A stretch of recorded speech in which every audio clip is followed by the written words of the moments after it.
Opa, então retomando aqui, gente.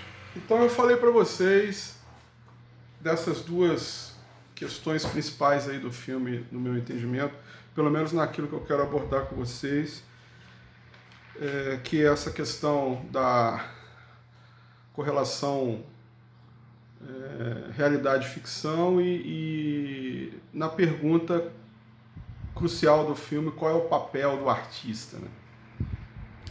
Então, estamos caminhando bem aqui na correlação, nos tópicos aqui que eu levantei, né? Bom, a gente está, o primeiro, os discursos, o segundo, a dessacralização, que aconteceu na cena que eu citei para vocês, a adulação até certo ponto, que é aquela cena que demonstra, naquela sequência que demonstra a chegada do Mantovani à cidade, ele é recepcionado naquele carro de bombeiros, né, junto com aquela Miss Salas, e enfim, são questões ali um tanto, vamos ser sinceros, um tanto ridículas, né, se a gente for parar para pensar, mas o,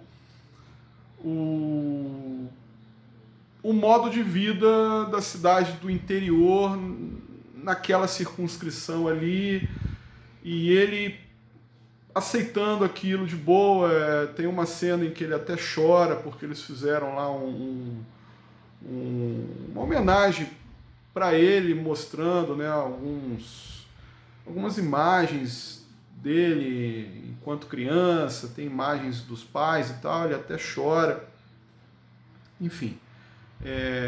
Então ele, até certo ponto, ele estava gostando de tudo que estava acontecendo ali. Só que a partir de um determinado momento ocorre assim, uma situação que é o reencontro dele com um presente passado. De que maneira isso se dá? Ele se reencontra com um antigo amor da juventude, que é a Irene. E ela é casada com um sujeito chamado Antônio, que ele é muito estranho. Não sei se vocês tiveram essa percepção, ele é muito estranho, porque ele, ao mesmo tempo, é cômico e instável. Ele parece um sujeito assim que a qualquer momento ele pode aprontar alguma, né? E ele, inclusive, protagonizou uma das cenas assim que eu achei mais terríveis no filme inteiro, que é quando ele, num jantar, né, junto com Daniel Mantovani, a esposa Irene, ele fazendo aquelas cabeças acho que era de carneiro mesmo, né? Eu me senti até mal ali. Mas vejam só, acho que era carneiro ou era cordeiro, enfim, não sei, mas eu fiquei assim pensativo sobre aquilo. Mas aí ele obriga a esposa a dar um beijo nele, como se ele estivesse demarcando um gado ali, né? Enfim, então o filme tem várias nuances, tem vários elementos ali que, se a gente for ficar comentando um por um, né, talvez a gente se alongue demais e fuja das questões principais. Mas uma situação que eu gostaria de comentar com vocês e que tem relação com essa possível imbricação da realidade com a ficção, né? Poxa, eu até tomei a liberdade e escrevi alguns apontamentos aqui, mas eu não vou ler, não. Eu estou querendo só ter assim, uma ideia do que falar para vocês sobre isso, porque é um assunto tão interessante, né? É um assunto tão inesgotável. Poxa, caramba, a nossa realidade, se a gente for parar para pensar, a nossa realidade, ela é constantemente aquilo que a gente chama de realidade. Ainda tem essa, né? O que é a realidade? É a pergunta inicial que a gente sempre se fazer, né? O que é a realidade? Eu acho que eu já comentei isso com vocês. A realidade do Lucas é diferente da realidade da Mábia, que é diferente da realidade da Claudinha, que é diferente da minha realidade. Então nós vivemos num mundo e as nossas realidades elas são díspares. Agora, uma questão que é muito provocativa, né? Poxa, nós, muitas das vezes, o que nós fazemos? Muitas das vezes não, quase sempre, diariamente, nós preenchemos nossas realidades com ficções. Gente, nós fazemos isso. Quer ver um exemplo?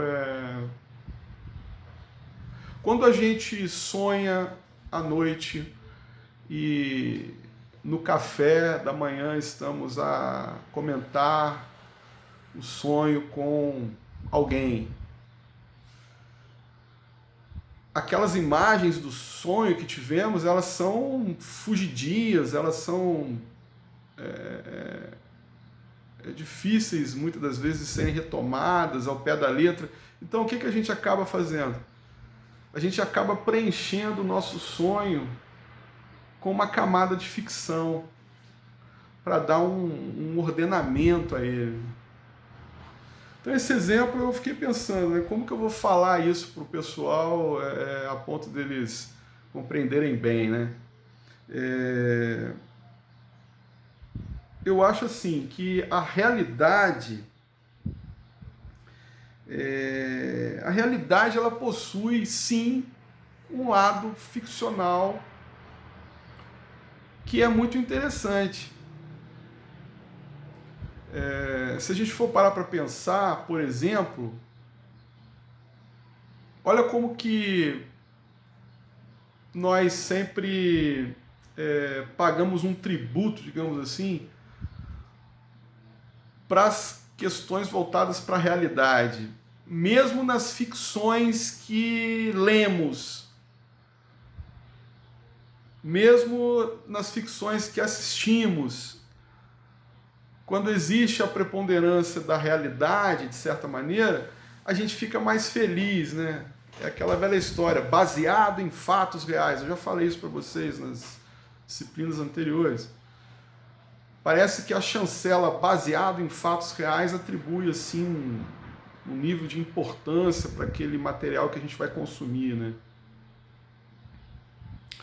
E só a título de curiosidade, para a gente não fugir também totalmente, né? Não estamos fugindo, mas vocês podem até pensar, o professor tá fugindo da ideia de romantismo. Não, eu não estou fugindo. Eu estou lançando novas problemáticas para que vocês possam fazer as devidas ligações. Olha uma aqui que eu vou lançar agora. Eu estava comentando com vocês nos últimos vídeos sobre o romance Robinson Crusoe, do Daniel Defoe, que foi escrito em 1819.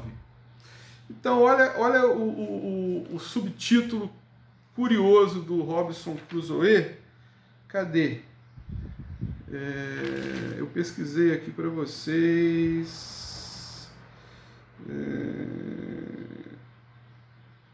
Aliás, não era um subtítulo, era uma informação que vinha abaixo do título, né? Isso na primeira edição, nas primeiras edições, tá, gente? O título era Robinson Crusoe e o subtítulo Escrita pelo próprio.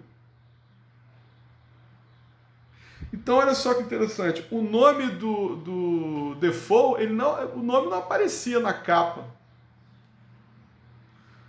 Tô coçando o nariz aqui, mas eu acabei de lavar minha mão, tá, gente? Não se preocupem. E não façam isso se pairar alguma dúvida sobre a limpeza das mãos, tá? Então, o que acontece? O livro em questão do Defoe, ele se pautava por uma veracidade, né? As pessoas queriam tomar contato com essa ideia do real, daquilo que efetivamente aconteceu com aquele personagem, com aquele indivíduo chamado Robinson Crusoe, que ficou 28 anos numa ilha e conseguiu construir alguma coisa nessa ilha, né? Viveu aventuras e tal, e efetivamente construiu alguma coisa ali. A gente pode pensar que ele constituiu uma fortuna ali naquela ilha, né? Aí o fato da experiência se revestir de um tom de realidade, isso cativou sobremaneira os leitores. Então esse artifício ele é muito interessante, né? Essa coisa da junção da realidade com a ficção. Eu até me lembrei também de um livro que nós estudamos, né? Só um minuto.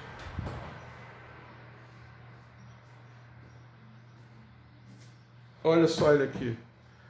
Coração, cabeça e estômago, que nós estudamos na última disciplina que eu lecionei para vocês, né? Então vejam só, na advertência ao autor,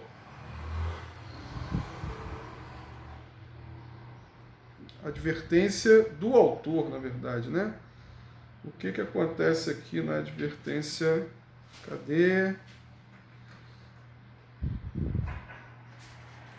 Vamos lá. Olha só que interessante, ó. Vejam vocês. Isso já no século XIX. Então, o Camilo Castelo Branco, ele fala isso, né? O autor aqui do romance Coração, Cabeça e Estômago, ele fala assim: folheando novamente os manuscritos de Silvestre da Silva, encontrei algumas páginas que merecem ser intercaladas nesta segunda edição de suas memórias, e por aí vai, né? Então, o que a gente pode pensar? Ele está querendo oferecer a nós a ideia de que isso aqui realmente aconteceu, que ele foi apenas um organizador dos fatos, né? Poxa, muito interessante esse recurso. E é um recurso que exalta a noção de realidade. Então, o que a gente pode pensar é que a realidade está muito próxima da ficção, a ficção está muito próxima da realidade. Pode parecer um clichê falar isso, mas não. É algo interessante para a gente poder avaliar aqui o que está sendo trabalhado, inclusive, né, retomando a noção do filme, o que está sendo trabalhado aqui no filme. Tipo, no final lá, não sei se vocês notaram que ele dá um risinho para a câmera, né? Vejam só. Ele olha diretamente nos nossos olhos, ele quebra a quarta parede, né, o Mantovani. Ele quebra a quarta parede, ele olha diretamente para o espectador e dá um sorrisinho malicioso. Ali a gente pode pensar assim, depois de ter vivenciado todas aquelas questões ali na cidade, de Salas, ele organizou aquilo tudo, ele conferiu um verniz ali por sobre todos aqueles fatos, aquelas histórias ocorridas com ele. Ele fez uma costura, ele cerziu muito bem um elemento. Ele colocou os elementos ali muito bem costurados e ele lançou um novo romance. Então, o renascimento dele, né, ele ao final ele leva um tiro Quem dá o tiro é aquele personagem que não diz uma palavra, né, que emite uns sons guturais em determinada cena, o namorado daquela menina, da filha do Antônio e da Irene. Este camarada é que dá o tiro no Daniel, e o Daniel, caído no chão, ele profere umas palavras e finaliza a sua história ali naquele momento, né? Fim. E a gente fica se indagando se aquele fim é o fim da vida dele ou é o fim da história que ele estava vivenciando e que ele ia, de certa maneira, recriar ficcionalmente. Aí quando a gente observa lá o momento em que ele se encontra, né, na coletiva de imprensa, a gente fica pensando, poxa, depois dele ter sido perguntado, a pergunta que o jornalista faz para ele é muito precisa, né? A pergunta sobre o que é realidade, o que é ficção, e ele fala e não diz nada, e ele só mostra o ferimento, né, a cicatriz, na verdade, o que comprova que realmente ele levou o tiro. Mas até que ponto todas aquelas histórias ali que nós vimos, o filme todo é organizado a partir de uma noção de capítulos, né? Como se a gente estivesse lendo um livro até. Até que ponto isso tudo não aconteceu? Ou se aconteceu, em que medida o que a gente viu realmente é verdade? Será que o que a gente viu também não seria imaginação do escritor? Pode ser, pode ser. Mas eu particularmente acredito que não. Assim, eu acho que ele pode sim ter preenchido certas lacunas com a sua capacidade de narrar, mas eu acredito que ele tenha sido bem fidedigno às suas experiências vividas. E num dado momento da história, aí se apresenta mais assim fortemente uma questão que tem a ver com o seu discurso lá da premiação do Nobel. Ele fala sobre, no discurso, né, ele fala sobre o declínio do artista. O artista que, ao se deparar com sua máxima consagração, ele estaria, na verdade, mergulhando num vazio, numa espécie de vazia, como se ele não tivesse mais nada a ser dito, porque o seu discurso agora estava sendo valorizado por técnicos, por críticos, por acadêmicos e reis.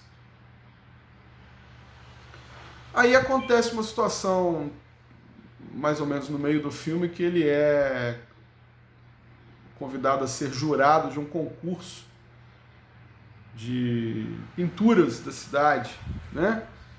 E ali ele resolve, né, ir contra o sistema que beneficia determinadas figuras, determinados artistas da cidade, artistas entre aspas, né? São as pessoas poderosas ali que tinham condição de até mesmo pagar por um resultado e tudo mais. E ele não, ele vai contra isso, ele ele resolve eleger lá como campeão uma obra que tinha uma pegada pós-moderna, né? O quadro, na verdade, ele tinha duas instâncias, né? A frente e o verso. Tem até uma foto aqui, talvez, para mostrar para vocês. Vamos lá. Aqui. Opa.